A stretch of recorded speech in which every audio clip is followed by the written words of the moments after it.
Retributive justice, it's been a long time. 8 years, as you said. My challenge as the president of this country is to reconcile our people, rebuild our country, and move this country forward. Do not mistake that to mean that I would tolerate impunity. There is no statute of limitation on felonies. So people may be grabbed later on. But for now, I think it's more important that we adopt the Palawa Hut approach, where perpetrators are shamed and victims are made whole again. Now, there can always be a hybrid of the situation, where you invite everyone who participated in the war to come to the Palawa Hut, and where they're shamed and the victim is made whole. If they refuse to come, then you can put the criminal justice machinery into motion. Have them arrested, have them prosecuted. You may not even have to wait for a war crime court. But one thing I am certain of, there should be no impunity. No one should get away with the crimes that he or she have committed. Thank you. Thank you, sir. Mr. Cummings? Same question. Do you want to repeat it? No. Thank you. Let me start answering that question by saying that, we can't, no human being can do anything about yesterday or even an hour ago. We can only influence the moment now and the future. And I believe we as Liberians should focus on a reconciled future. Yes, we have to acknowledge the pain and the hurt caused in our country. We should not tolerate impunity. But I believe if we focus on the retributive portions of that report, it will consume us. It will divide us. It will have us looking backward instead of forward. So I want to convene a national conference of Liberians to once and for all address this issue of reconciliation. I want us to look at our national symbols. I want us to acknowledge the pain and hurt. I want us to build monuments where it is appropriate and makes sense. But I want us to look forward. I also believe, and I keep coming back to this economy, and I'm becoming a broken record, and I refer to this as this bowl of rice we all eat from. If we grow this bowl of rice, and every Liberian believes they can put their hand or their spoon and have access to it, it will help in the reconciliation process. It will help move us forward, move us ahead. When you have a shrinking economic pie, everybody looks after themselves. Then maybe they look after their family. Then maybe they look after their tribe and their community. But if we're expanding this economic pie and everybody has access, it will begin to fundamentally address reconciliation. But again, I emphasize, I'm for looking at a positive future for our people, for our country. Unfortunately, we cannot do anything about the past.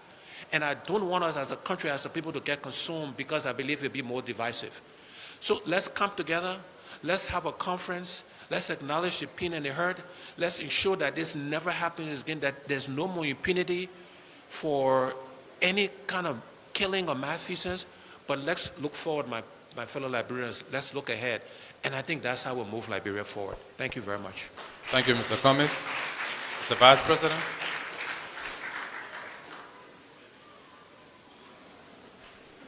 Do you want a question repeated, sir? You know, the Liberians are peaceful people, and all of us know the dividend that peace paid over the years. When the TRC started, I had always wanted to see the South African approach. And you know very well the Palawa Hut. We've used that and we need to do that. But I also believe that people must not just speak peace, they must see you moving in that direction, practicing our conduct in government, the way we behave to one another, the removal of impunity. I also believe that people talk about reconciliation. I have a stronger belief that once we open up our country, we create jobs, people move freely, you don't have to be putting people under the power. It's good, but you demonstrate that, give the people opportunity, let them move out, let them build the economy, let them see that their lives, that they are part of the rebuilding of this country. Let Liberians begin to see themselves doing businesses. The hurt is there. That hurt will go over a period with policies that will improve the people's lives. You can put the people under the Palawa 10 years. It might just make a small difference. But let our conduct to see that the lives of people have been touched. I believe in the South African version, where we make sure that the court system is not what I would just recommend. But most people, if you go up country, you hear the feeling of people, they want to enjoy the peace now. They want to see their life transform. We should speed up to give them that which make them see themselves as part of this country. Their children going to school, they have better health centers. And you will see gradually their life will improve and they will begin to build the peace. It doesn't take me to do it. It takes the policy that we put in place to better their lives. Thank you, sir. Thank you. Can we ask the security out there, please? The noise is infiltrating here. Can they please ask them to move away? Mr. Ure?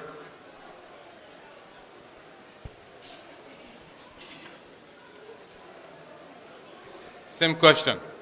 The TRC, not only the report, but the whole process continues to hunt us as a people. And the reason why is because we didn't do it right. And we were not patriotic. And we were not genuine in the whole process. We had actors in our Civil War who actually were members of the TRC. We had actors in our Civil War who appeared before the TRC and admitted to the crime and boasted about it and said that they have no regret and we didn't have the system to go after them judicially. Where does it leave us as a people? We have perpetrators of atrocity and all because they manipulated the system. In fact, they've been manipulating our democracy for decades, and they continue to manipulate it. None of them were recognized in that TRC for the ills they did to our society. They're free today.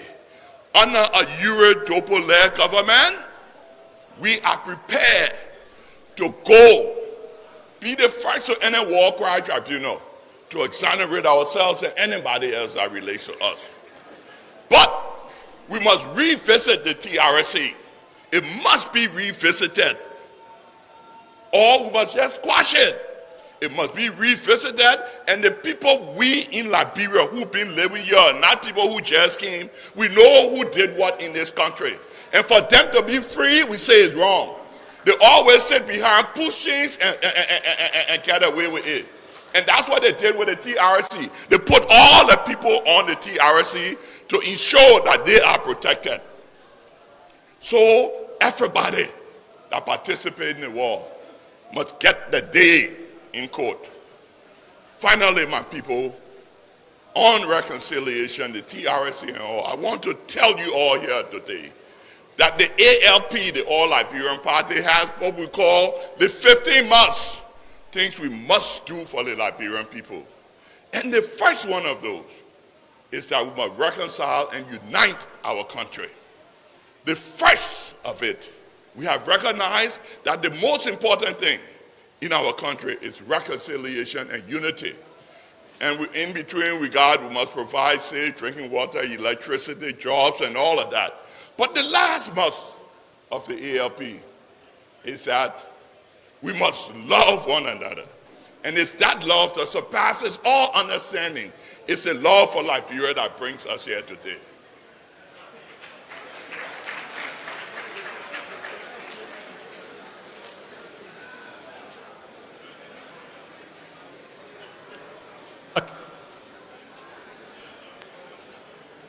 The last question on peace and reconciliation, and we begin with Mr. Cummins. Yeah.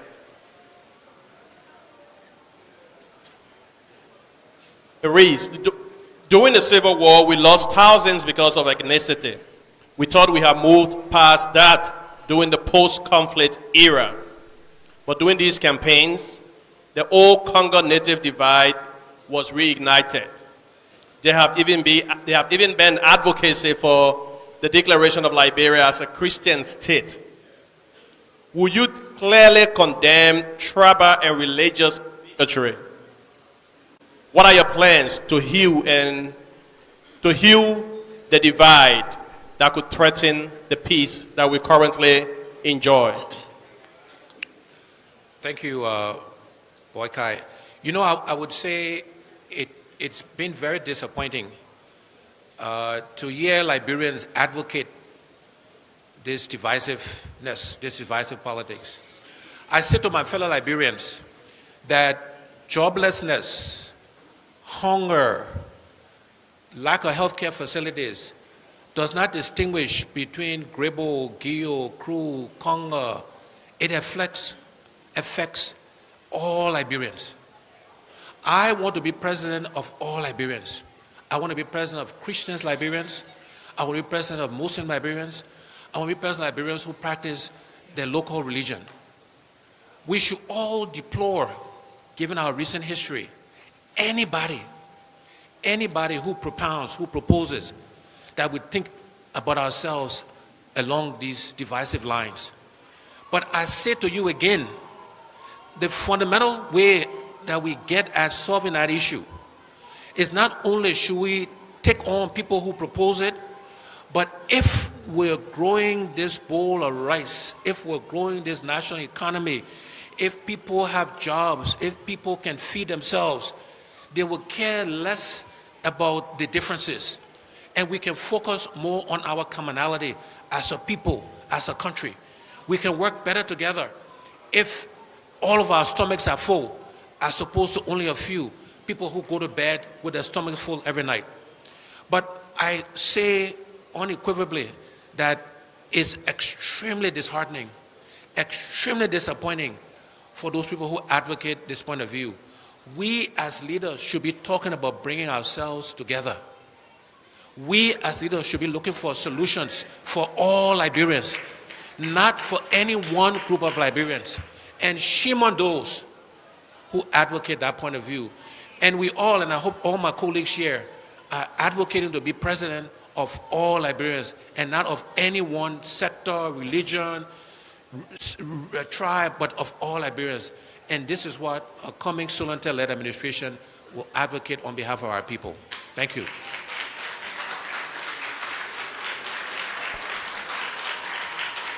Vice President Boykai.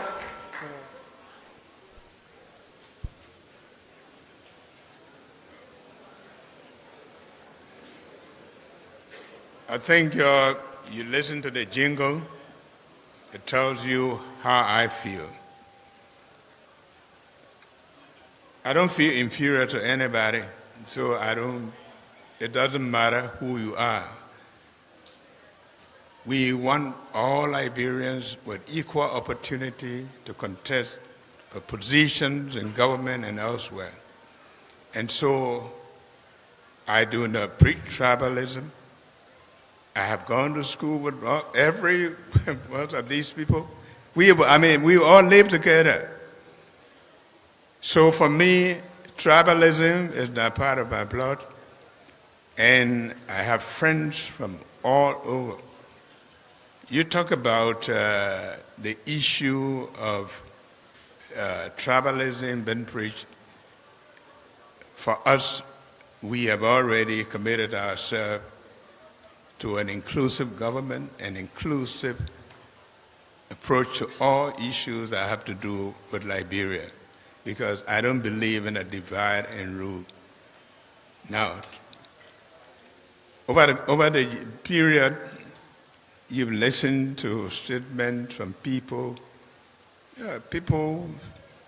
We make sure that we guide our people to understand that this Liberia is for all, and that all of us can live in peace, but we have to practice what we preach so that we can be seen as Liberians together.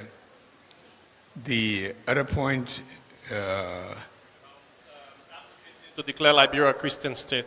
now, I think I'm on record to say that if you want to be seen as a good Christian, practice it. Live the Christ-like and be able to win people. Putting a tattoo on your back doesn't make you a Christian. We want people to demonstrate. I like to see the Christian living a life in government, in what they do, that will attract other people to say that religion is good. Let me be with it. It's not going to tattoo yourself. So I don't believe in a country calling itself particularly a Christian state. Live the Christian life as Jesus lived, to inspire people, to make them move towards you. That's what I believe in. Thank you.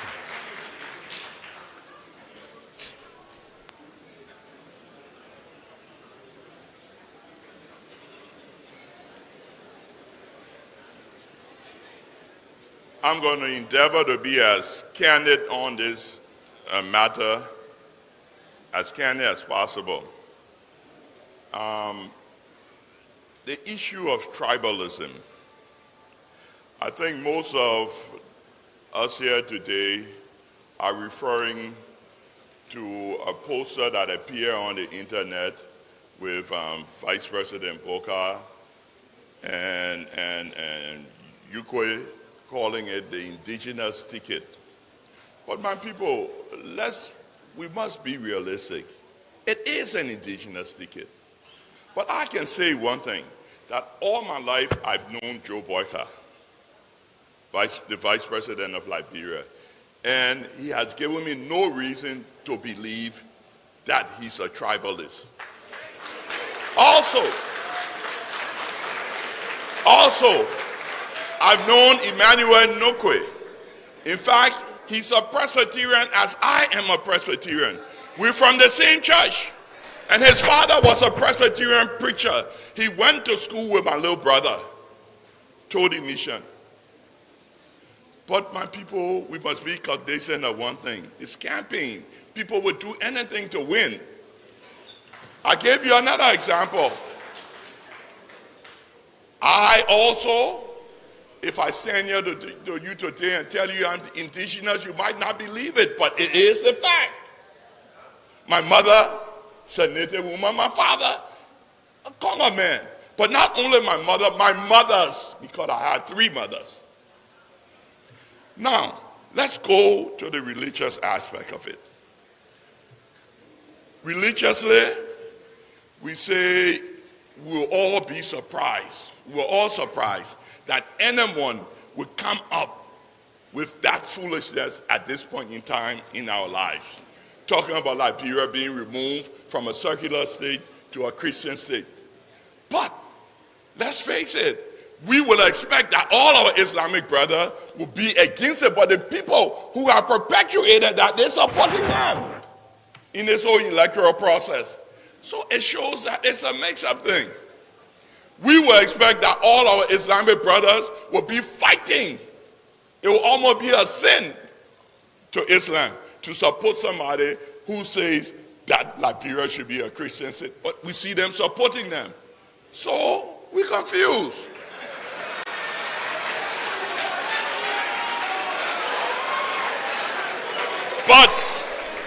But we must conclude by saying, for the good of the country, we must move forward and leave the ills behind.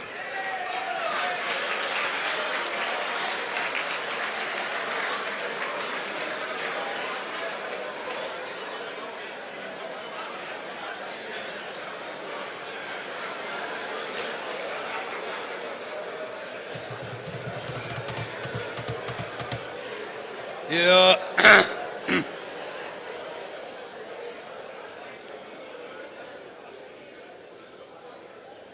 It is a shame for us as a people that every election cycle, the issue of countryman, Congo man, raises its ugly head. But then what we know is that right after election, those who get elected because they advocate the divide, they immediately become Monrovia people, hardly ever returning to seek the interests of those who they exploit during election time. Are there remnants of history that need to be resolved? Certainly, there are. As your president, one of the first things we will do is to have a commission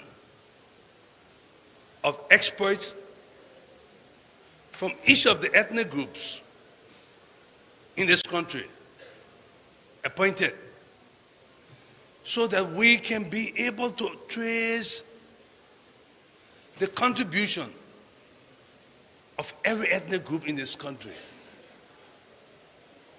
It must be a terrible thing for a bastard child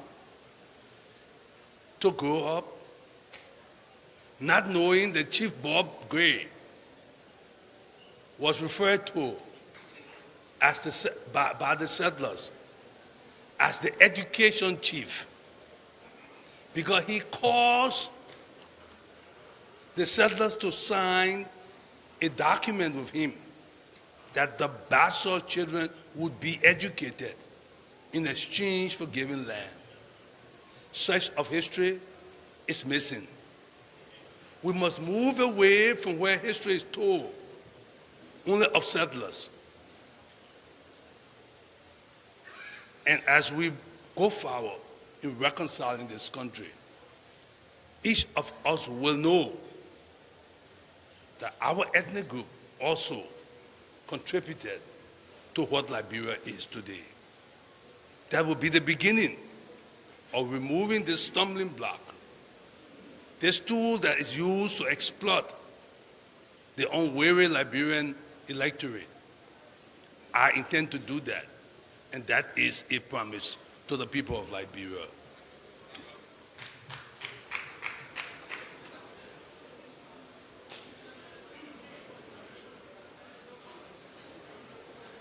All right, thank you. We now go to another sector,